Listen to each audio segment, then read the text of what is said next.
সমস্ত প্রশংসা, সমস্ত গুণগান, সমস্ত তারিফ সে মহান পাক রব্বুল আলামিনের জন্য,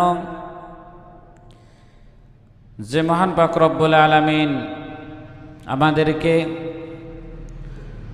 রজব মাসের শেষ জুমায় দুনিয়াবি কাজগুলোকে ফেলে দিয়ে তার দাসত্ব করার জন্য, আনুগত্য করার জন্য যে মহান মাহবুদ আমাদেরকে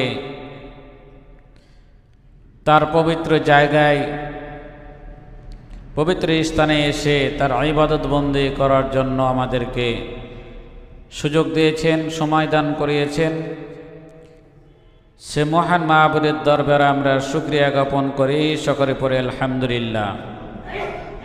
ফিনারে হাবিব, সারা বিশ্বের নবী, নবীত জাহানের বাদশাহ,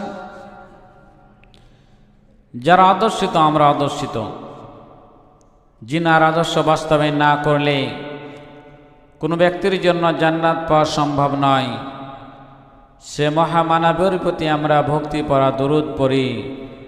সকলে পড়ি সাল্লাল্লাহু আলাইহি ওয়াসাল্লাম। আল্লাহ পাক রব্বুল আলামিন